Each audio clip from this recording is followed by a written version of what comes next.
Okay, this is Mr. Wyrick. I'm here today to talk to you about this test review over inverse and composite functions. First one says graph the function x squared plus 2. If you're not used to graphing parabolas by now, you should know how this goes. You shouldn't need calculator or Desmos for this. We go up 1, 2, that's my y-intercept, and then it's going to open upwards, so it goes like that. I'm not trying to be precise, just getting a sketch of the graph. It's going to go like that. All right? Decide whether the inverse is a function. Remember, vertical line test says if it's a function. So you can do a horizontal on the original. We can see it touches twice. The inverse is not a function. And when we do the inverse, this point is 0, 3. My inverse is going to go through 1, 2, 3, 0.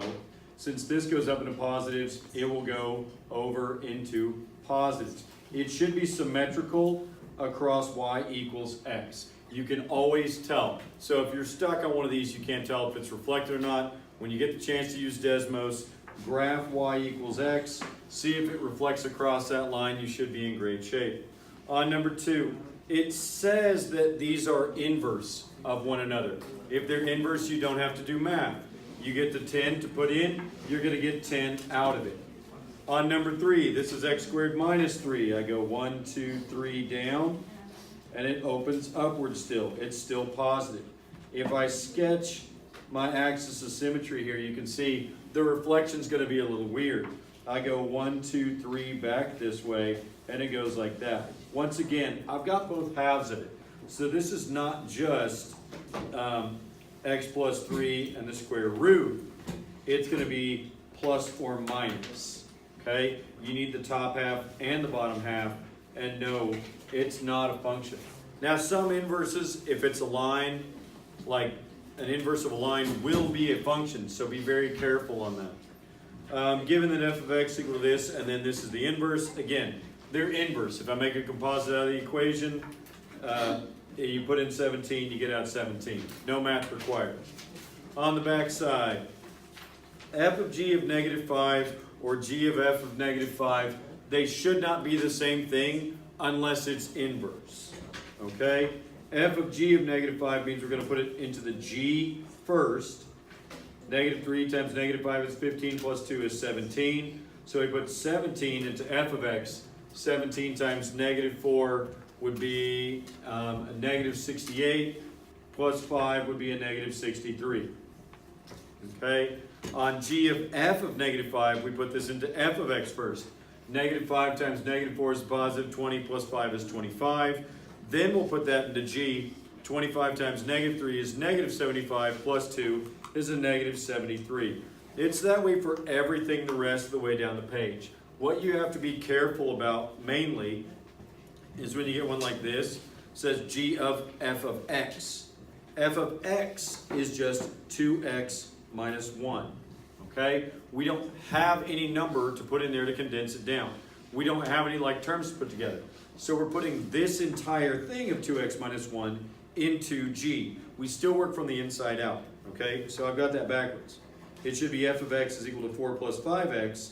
I'm putting that into g of x, so that'll be 2 times that minus 1, because g of x is 2x minus 1. I distribute that 2, I combine like terms, this should be 10x plus 7. On f of g of x, my g of x is 2x minus 1. I'm putting that into f of x, that's 4 plus 5 times whatever I have. I distribute that, that's 4 plus 10x minus 5, which would be 10x minus 1. Not the same thing, nor should they be. They're not inverse. All right, coming down through here, nothing really new through any of this stuff. This one's a square root, but you're putting it into something that's squared. When you square the square root, it gets rid of the square root. So the square root of 6 squared is 6. 6 minus 1 is 5. And then you would put the 5 over here. 5 times 5 is 25 minus 4 is 21. F of x plus g of x means I'm going to take 5x minus 4, and I'm going to add x squared minus 1 to it. My only like terms are the minus 4 and the minus 1. This would be x squared plus 5x minus 5. On this one, f of x minus g of x is not the same thing. I have 5x minus 4 And then I'm going to basically distribute a -1 to everything in g of x to get a negative x squared plus 1. Again, my like terms are the -4 and +1 here, so that'd be a negative x squared plus 5x minus 3. Not quite the same thing. If I have 2f of x plus 3g of x, I distribute those, the 2 and the 3, before I get started putting like terms together. This is going to be 10x minus 8, and I'm going to add to that 3x squared minus 3. That'll give me 3x squared plus 10x minus 11. Okay, last part on here, finding the inverse. If I'm going to do that, I swap x and y. This is going to be x is equal to y minus 1 in parentheses squared plus 3. And then I solve each step. I subtract 3, subtract 3. That's x minus 3 is equal to y minus 1 squared. To undo the squared, I do square root, and I need to be plus or minus. That's plus or minus square root of x minus 3 is equal to y minus 1. I add 1. I'm going to put it out front.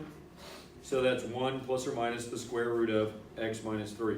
If you had it behind, it wouldn't change that the answer is right as long as you still had the plus or minus. So plus or minus the square root of x minus 3 plus 1 would still be correct. On this other one, f of x is equal to 4x minus 5. That would be x is equal to 4y minus 5. I add 5 to both sides. That's x plus 5 is equal to 4y. I divide by 4, and I get the inverse of f of x is equal to x plus 5 over 4. Okay? Find the inverse.